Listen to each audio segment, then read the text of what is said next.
Oh yeah, here we go. Practice acquisition.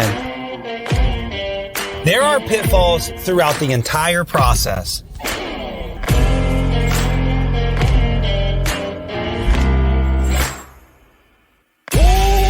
If you want to buy a practice, this is how, folks. Acquisition Unscripted. The truth when buying and selling a dental practice. And now your host, Michael Dencio. All right, guys. Welcome back to another episode of Acquisition Unscripted. As you guys know, Mike Dencio here on the other side. If you're listening to us, thanks so much for chiming in. If it's the first time, welcome. If it's the last time, well, I'm glad we shared this particular episode together. Super excited about today's episode, as I am all episodes. Today we're going to get into something that I think is needed in the industry, especially as there's a lot of talk about dropping insurance, not working with Delta anymore or whoever. And I think that the conversation about enrollment and getting patients to say yes and giving them options to pay for treatment is very important. And today's guest is Stephen Johnson with Varidi. And a lot of you may not know what Varidi is. And that's why I love this podcast, because we can get cool things out to the audience and share information. But essentially, well, and I'll let Stephen really get into the weeds with it. But essentially, it's in the same vein as like patient financing, but it's not. You all know Care Credit and Lending Point and Cherry, and there's a bunch of them out there. This has a different twist, so stay with us. But Stephen, welcome to the show, my friend. We've gone back a long time, man. We even did some training for you guys. Like, this relationship goes back a long time. Welcome to the show, man. Yeah, Michael, great to be here. Thanks for inviting me. And you're right. I think we go back to like 2018, my friend. Oh my gosh! Back in some of the your earlier consulting days, and now you're just a seasoned vet. Now I'm a seasoned vet. That's right. I mean, I like to think so, but every single day there's something I'm learning. There's always something I'm learning, which is cool. But yeah, man. So give us just, high level. Sure. What is Varidi? Varidi. I have to think through that. Varidi. What is Varidi? What's the mission? What are you guys trying to do? Yeah, well, we're trying to make it easier for more patients to accept treatment at the base level. And there's, as you mentioned before, there's a number of companies, financial institutions out there that provide an option when a patient can't or doesn't want to pay for treatment in full. One of the barriers to paying for treatment is people's credit, terms, interest rates, a variety of factors that ultimately cost maybe the patient more than what they would pay if they were just paying out of pocket today. But the reality is people need options, especially in dental, especially in today's world of inflation. Things just costing more. And so the ability to take a treatment plan and put it onto a monthly payment that is ultimately guaranteed by Varidi. And so you're right, we have not been the traditional model that maybe a lot of your audience members are familiar with, which is the Care Credit model, right? Like, hey, let's take somebody's credit. They're either approved or they're not. Here are term options. Varidi's always been a little different. We approve everyone up to $4,000 in treatment, and our sweet spot in the dental space is really people looking for price points between $400 and $4,000. Yeah. We are not, for instance, you probably have some audience members that maybe focus solely on like dental, high ticket dental implants as an example. There's other great companies out there that can, kind of meet that financing need. Because we say yes to everyone, regardless of their credit score, it kind of forces us to be a little bit more mindful of that, of those bigger ticket items, because, at the end of the day, we want to provide a helpful service to the majority of treatment cases, which certainly fall under $4,000. Well, that's actually a good place to kind of not pivot, but like kind of get into, right? So you're throwing around some words that come off your tongue very easily because you have represented and help run and operate the company every single day. I think the audience is not used to hearing guaranteed approvals, 100% approvals. Sure. So let's just start there, because I feel like this is a very it's not a complicated topic, but you can get into the weeds and we can lose some people. So let's make this digestible. So essentially, when you say that Varidi offers a guaranteed approval process, I think people on the other end of this phone, their ears are going to perk up, because the number one reason why front office people don't offer third party financing, or companies like I just described earlier, and I don't even think that those folks are true competitors to your core product, but I guess we could have that debate later, and maybe you agree with that. But when front office people, well, let's back this up. Okay, before we even go down guaranteed approval, I think we should probably have a conversation about why front office folks don't even offer Care Credit, Varidi, Cherry, Lending Point. Like, I doubt you clinicians listening realize that the front office team does not utilize most of the tools that they have available to them upfront to accept treatment, to help their patients accept treatment. Steven, is that a fair assessment? Would you agree with that? Before we even get into your product, let's talk philosophical. Nobody is even offering patients this option. It's really true. It's true. Finance. Yeah. I mean, I would say from the dental industry and the clinician, or, people who work in the front office, sadly don't represent the interests of the ownership like they should, right? And there's also just the what's the level of altruism that the office has when it comes to helping their patients, right? Are they going to do everything that they can do, or are they just going to do the easiest thing, which is, hey, Michael, this crown costs $1,800, and how are you going to pay for that today?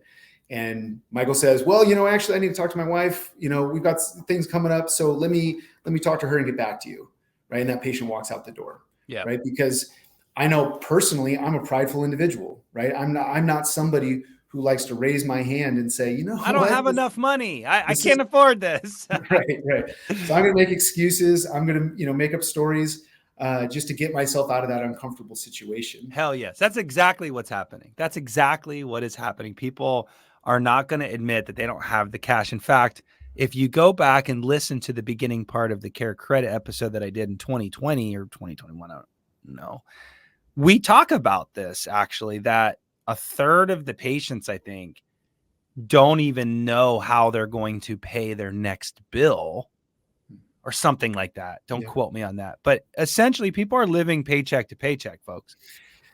Yeah, absolutely. And so, another stat, and it's maybe outdated, is just that people have somewhere, the average person has somewhere around $500 in discretionary income at any single point to pay for something. In their checking account? You mean like the savings account? Like, hey, that's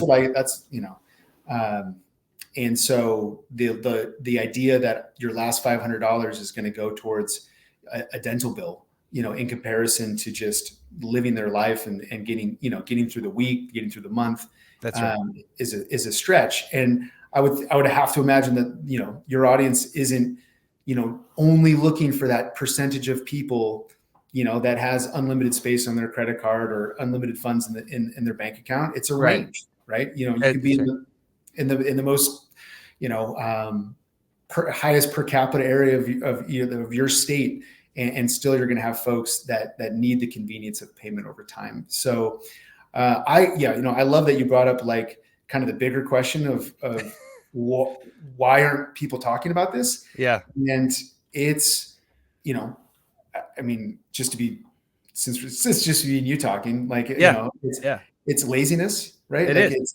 It there's is. and they're not maybe incentivized Yeah. as the person at the front desk, which Yes. I would think if I was a dentist, I would be so distraught to learn that people are needing help and my team isn't offering resources that we've already agreed upon. 100%. Let me add to that. No, Yeah. I don't mean to cut you off but this is unscripted. It's dialogue. Interrupt me. I will tell you the last time I actually looked into this, it was actually a while ago. It's sad. I should look at it more often as the private practice the consultant, but I'll be pissed every single time. I can almost guarantee it. The last time I did a study where Care Credit was involved, they can do a study and tell us how many times it was presented. This practice that and this is the theme, right? And we're going to totally differentiate Varidi to those third-party finance companies. But in this particular example, this practice was doing over $2.5 million. This is a big practice. I mean, we're probably talking over 5,000 patients active, maybe more. Actually, probably, yeah, maybe not 5,000, but maybe 4, somewhere in there, right?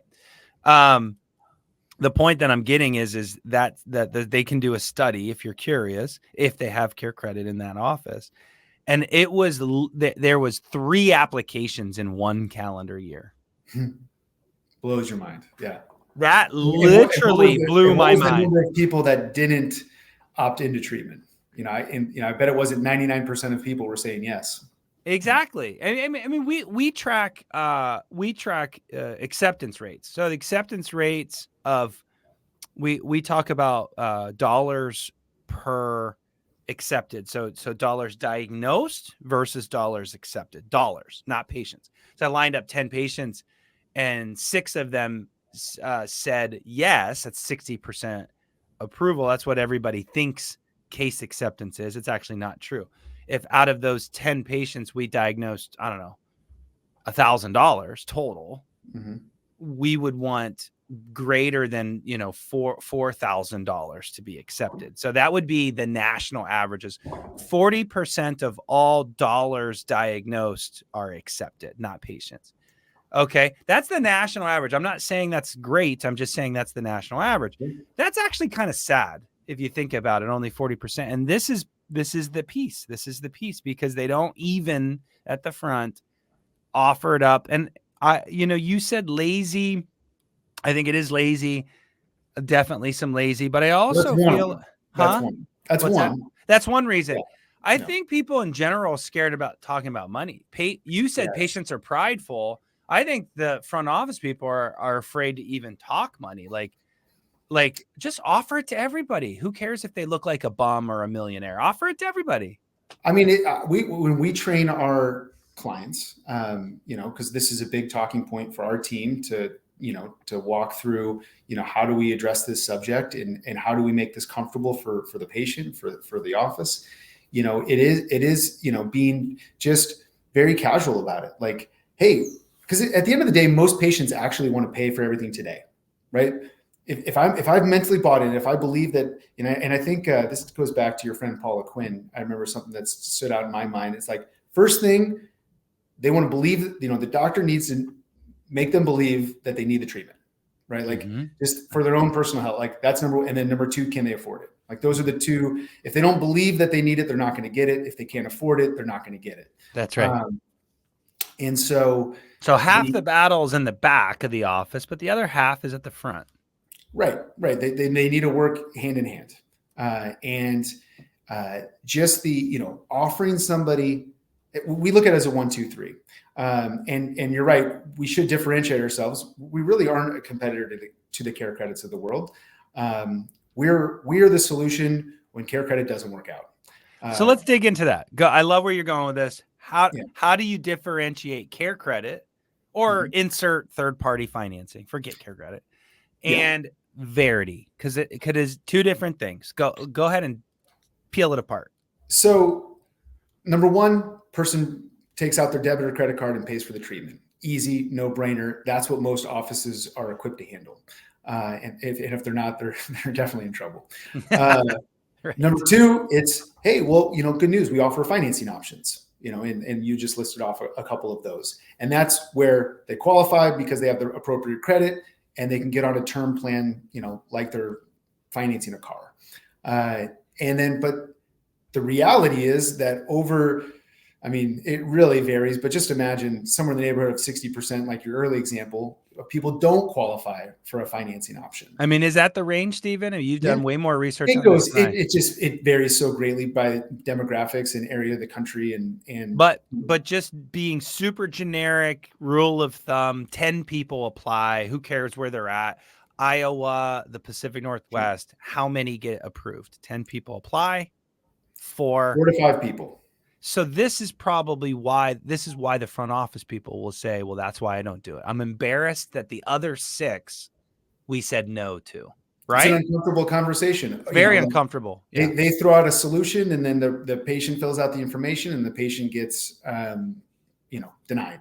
That's right. And so that's where we come in and we say, hey, we can help with every single one of these patients. Now, why does a doctor want to use financing first? And the main reason is because the bank is going to pay that doctor X% of the total cost of that treatment today, right? Next few business days, they get a deposit into their account for the treatment, less the cost from that financing company. Now with Varidi, we're going back to one of your earlier things was, what does a guaranteed payment plan mean?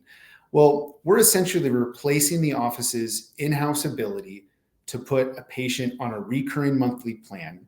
And let's say it's a plan of $1,000 and we break it up into a 10-month term. We're paying $100 to that dentist each and every month for the next 10 months.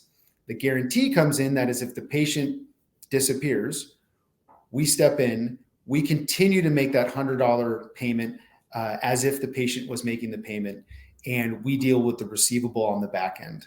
So that the office doesn't have to, right? Offices have been familiar with putting somebody on an in-house payment plan for years. Like that's not a novel idea. Yeah.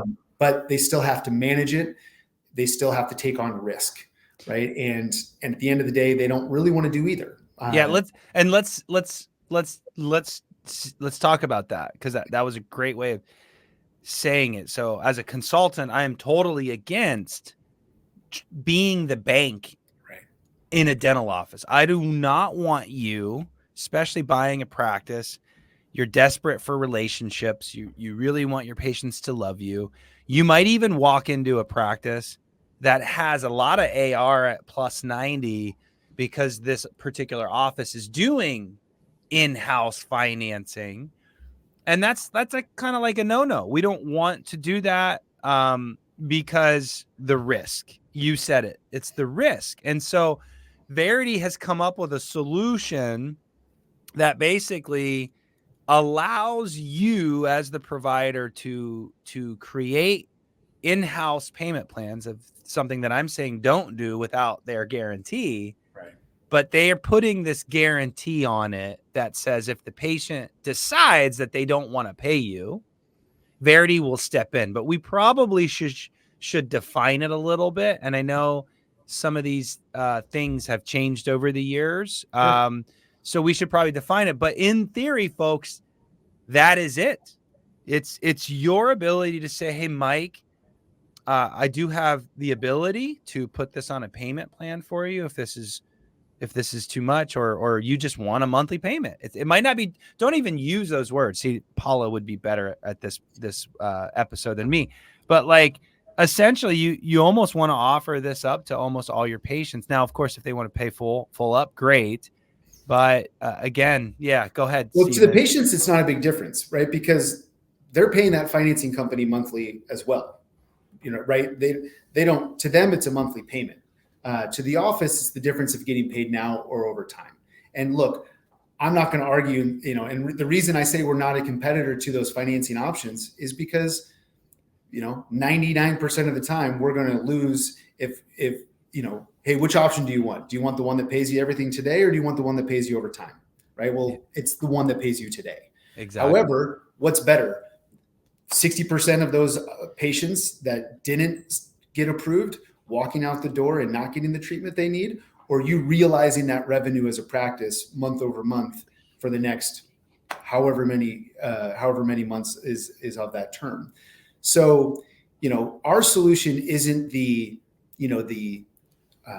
catch-all for every single patient that walks in the door.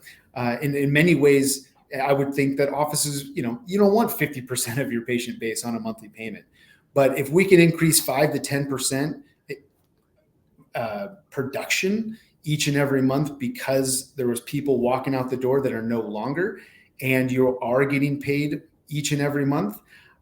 One of the reasons that we like dentistry is because it's an industry that isn't as, the cost of material and goods is less than, say, if you were a contractor, right? Like if you hire somebody to do a remodel and it's $5,000, you can put them on a payment plan. But that contractor has to spend a lot of money in material day one to start that project. Right. When we're talking about a root canal or a for endodontist or that crown example from earlier, there's costs, no doubt. There's on an $1,800 root canal, Mike, what do you think that they're paying out of pocket today? Oh God. For a root canal? Sorry, I keep saying root canal, but I keep meaning to say crown. Crown depends on the fee schedule and what part of the area. Let's just say $600, $800, somewhere around there. So it does take a few months to kind of hit that break-even point. However, you're continuing to get paid, after that patient is well and good and out of the practice. So, going back a few minutes, when a practice owner can help their staff realize that it's a take payment today, offer financing, back it up with a guaranteed payment plan. You do those 3 things, and that's just part of the script or the conversation that all of your team has. The production is going to go through the roof because there's so many people that are struggling to afford treatment, and there's so many offices that are hesitant to offer additional options because the easiest option is the one that they're comfortable that's offered. with. Yeah, I mean the need for this is so important. I can't overstate, folks, how patients do need more options just to be communicated. This is something that you should track. Our front office coach, Stefani, chimed in on LinkedIn this morning and said the relief of getting payment plans out of a practice is vital. I mean, this is someone that managed over front office people, coaches our front office people. Getting payment plans off of the practice responsibility is vital. And she said front office folks aren't equipped or compliant when it comes to in-house payment plans, because you can offer these things as the owner. You can set financial arrangements with your front office people, but how often do you go and check on those things later? Are they staying up on collecting the payments? Are you storing credit cards, for Pete's sakes? Don't do that. There's so many risks, because I just had a client get hacked from some ransomware.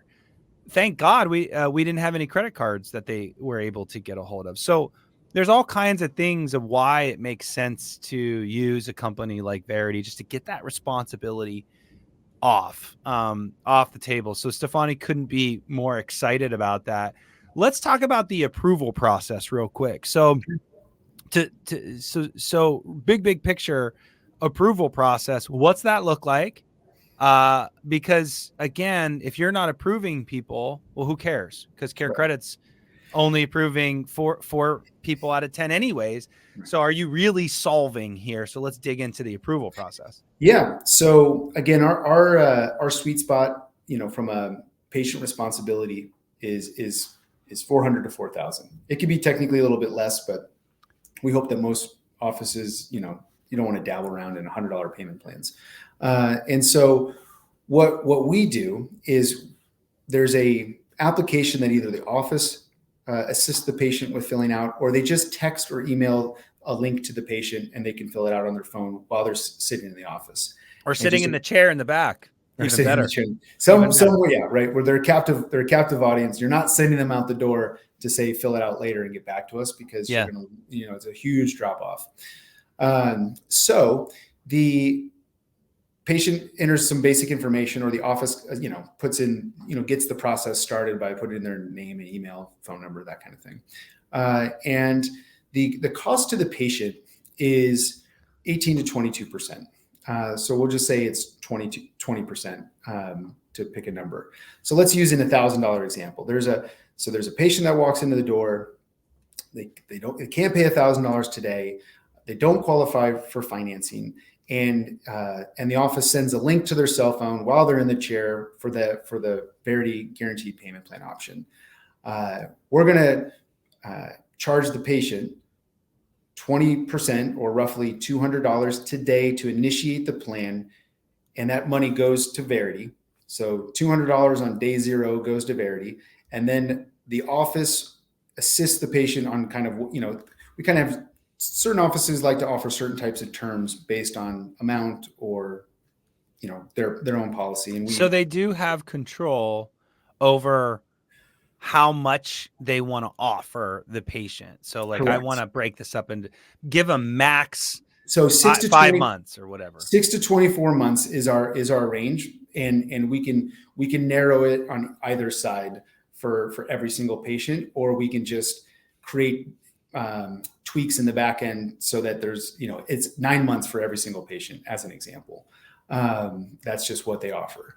So on $1,000, patient pays $200 today, and then $100 a month for the next 10 months. If the patient breaks down along that process, we continue to pay that $100 a month while working with the patient on the back end to hopefully get them back on track, or, ultimately we might have to forward them off to we're not a collection agency, but, we would handle that process, going back to your AR point a little bit ago, right? You don't want them making phone calls, sending out letters, text messages. Well, it takes the front office a lot of time to be calling and collecting and chasing people down, getting credit cards, all the things.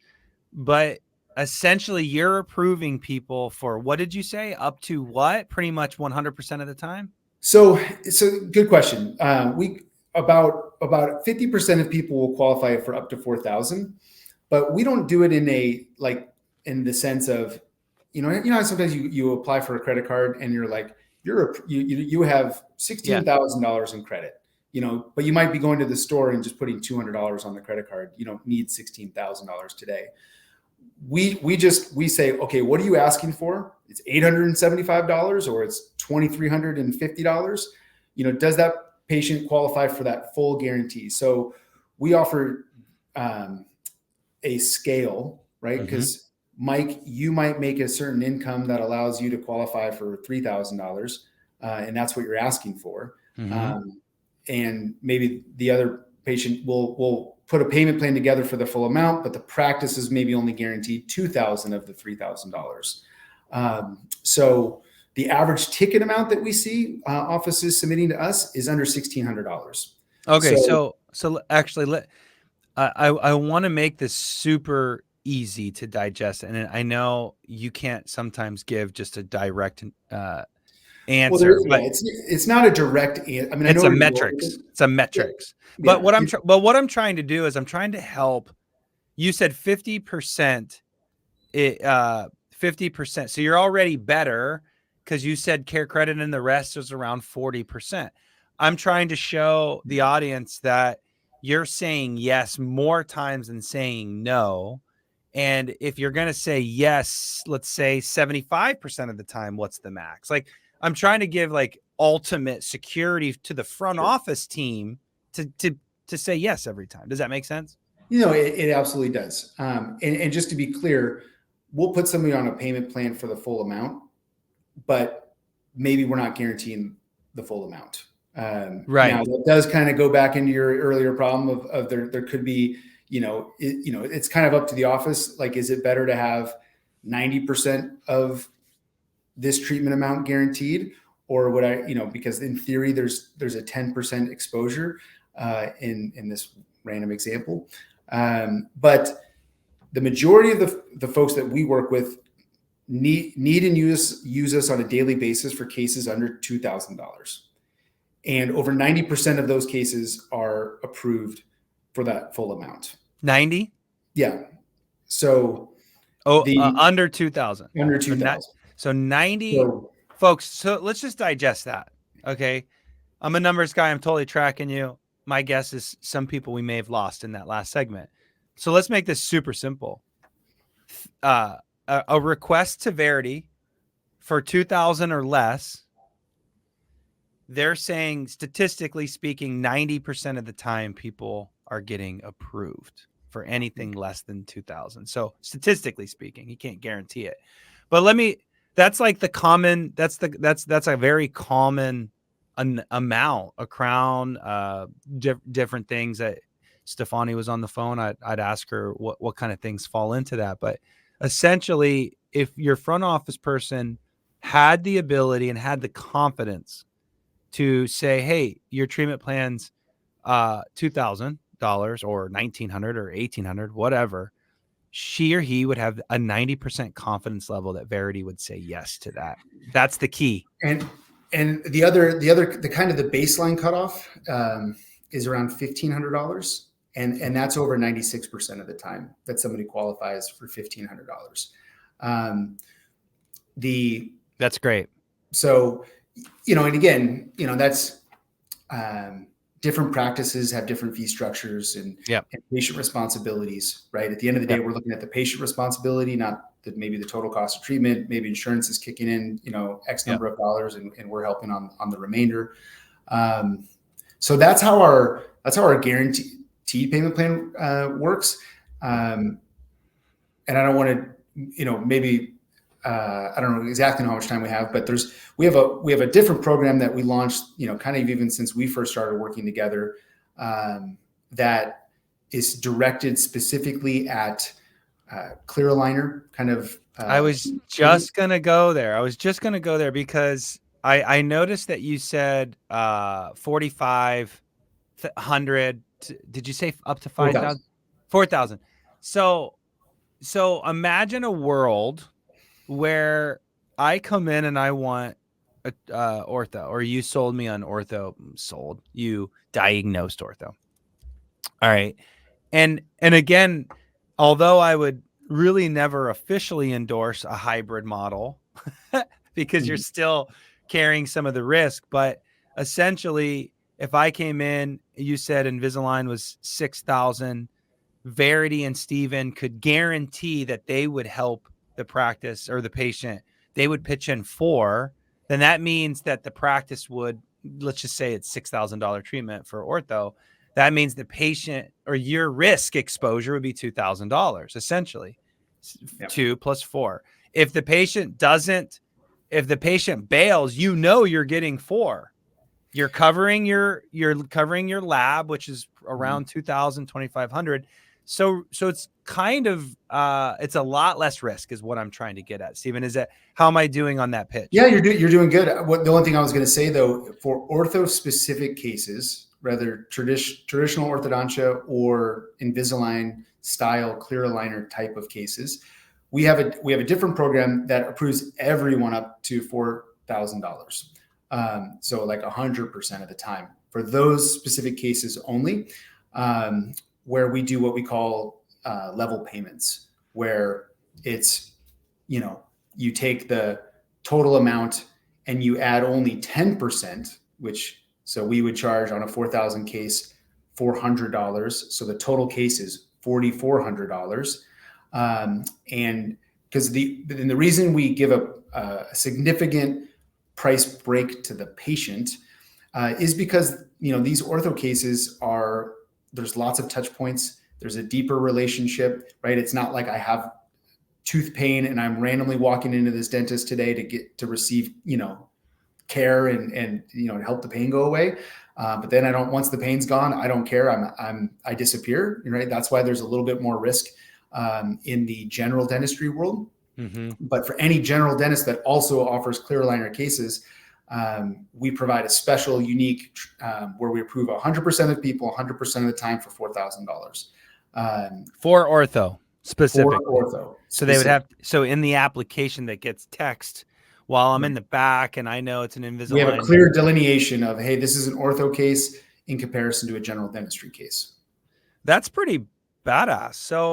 So I again, folks, the big concern when dealing with clear aligner is carrying that lab. So if you can offset the lab by guaranteeing this option, then the rest of the guaranteed amount minus lab is profit. And then hopefully the patient pays you the rest, right? So I love that. And I think that's super cool. Any statistics on your product inside GPs that totally get this? Like, do you see practices that are just, I'm sure you do, that are just get what you're doing here, and the front office is just totally dialed? You've got to see some case acceptance that's probably off the charts. Yeah, I mean, sure. Yeah, we like to, for an office that has adopted that kind of 1, 2, 3 approach. And again, we're not saying, fire your finance company, keep using them. But when they incorporate Varidi as well, and again, depending on the size of the practice, how many, seats they have, and, so forth, but we're seeing anywhere from $5,000 to $20,000 in production per month. Right. So on a smaller scale practice that is talking to folks about these types of options, they're going to see a production increase of about $5,000 from a larger practice, getting maybe, we're talking somewhere in the neighborhood of 10 patients a month. Yeah. Maybe that's a blend of general dentistry and ortho if they're offering these ortho products, right? An increase of $20,000 a month in production that, again, would otherwise walk out the door and either not get the treatment they need or delay it, go somewhere else, whatever the case may be. But it's not happening today in that practice. Yeah. So, yeah, is a couple $100,000 a year in production? Does that mean anything? If it does, we're certainly here to help. But if you're like, no, we're good, we've got all the business we need. We don't need it. That's great. I mean, anything that's going to help get patients to move forward with treatment when they otherwise have barriers, the $500 in their checking account. Let's talk about the worst case scenario process as our last little segment of this podcast. And that is if a patient decides to bail, the fun part, right?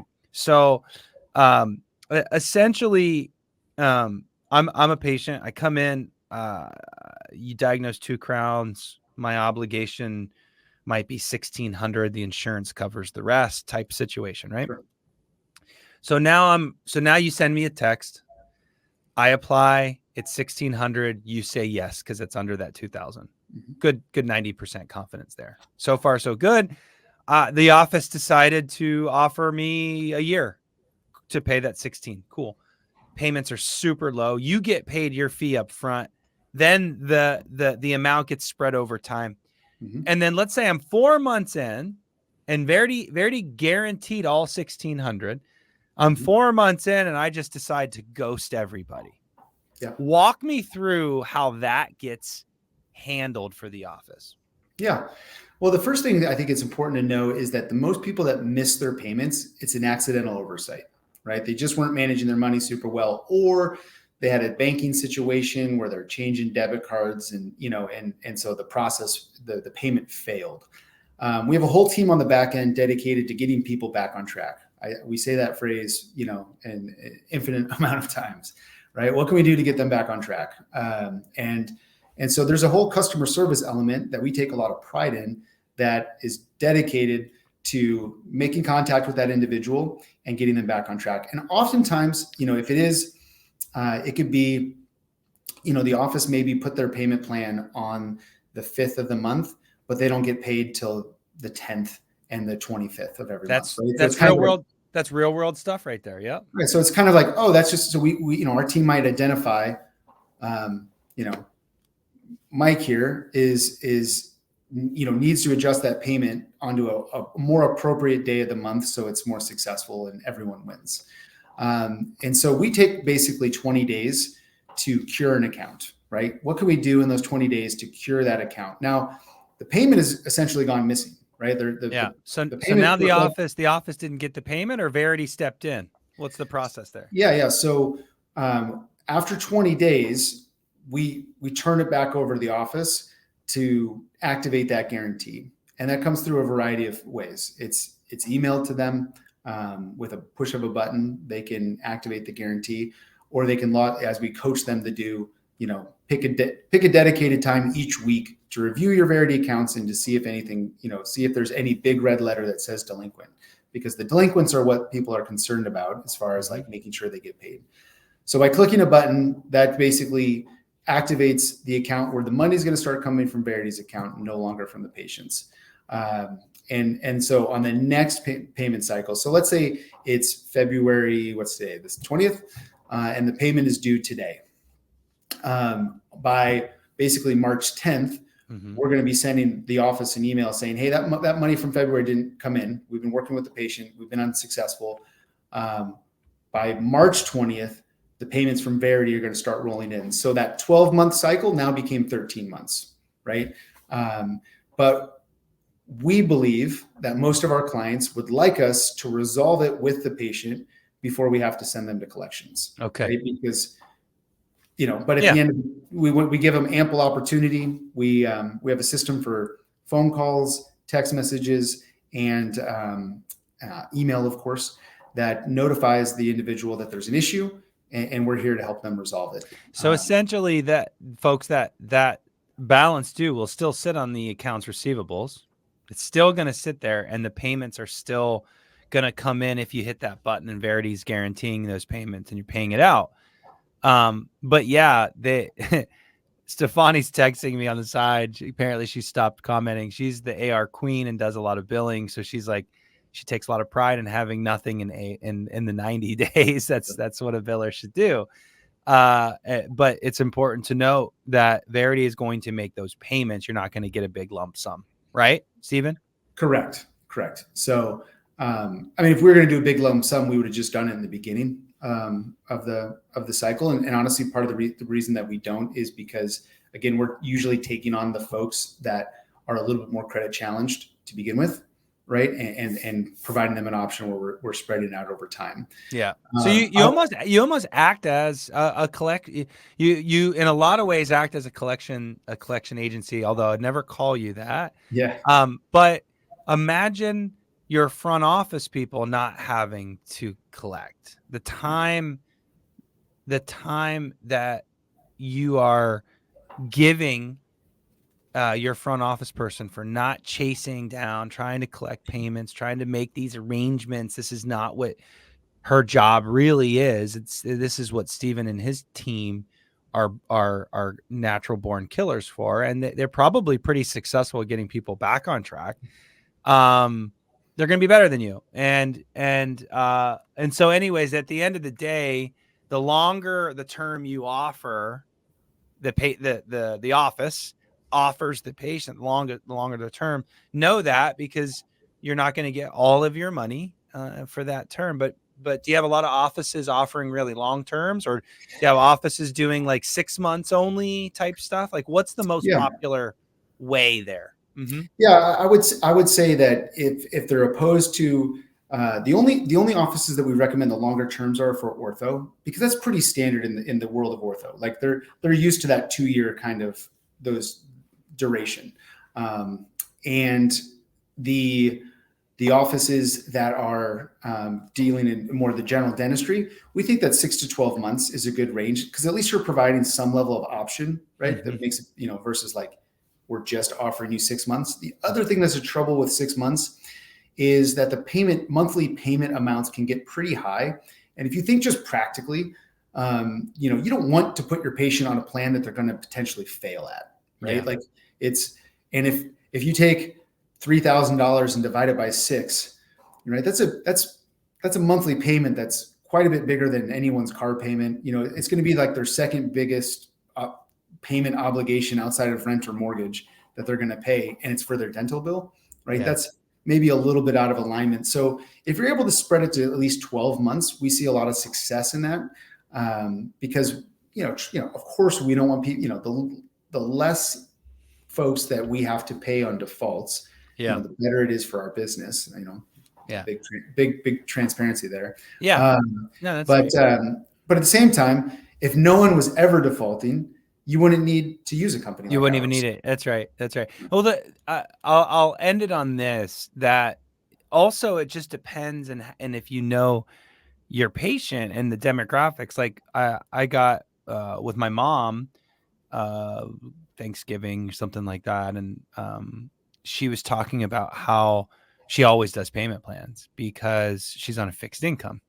Mm-hmm. So, someone that might be older, that is good for the money, always, no problem, might choose a 6-month deal because all she wants is for the months to be divided out by 6. But she's good with that, right? So it just depends on who you're pitching and what their pain points are. I think more options is better, and hopefully that's been the message today, is that, like, we have to, especially with the millennials, zennials, and even the older folks. I mean, I was listening to some. I was at a conference thingy. They said every day 10,000 people fall into the what am I trying to say? Over the age of 65. 10,000 people every day are going into the over the age of 65. And so our population is getting older. They're fixed incomes. Do your research if you don't believe Steve and I on how people would prefer payment plans today. I don't, but I'm in my top earning ages, and so is Steven probably. You get me in the older gen, I might be more interested in payment plans, and I know the younger gen definitely is into smaller payments. So, Michael, I'll tell you what, my son's ortho bill is on a payment plan, and we paid a down payment, right? And to cover those, the initial fee, and now it's $176 a month for. I hope it comes to an end soon, to be honest with you. Last question: did Varidi finance it? I guarantee that. Yeah, he didn't use it. He didn't use it. I'm in a small town, and we had to go to a whole other town to find the right ortho. Yeah. Well, I busted you there, but that's okay. That makes total sense.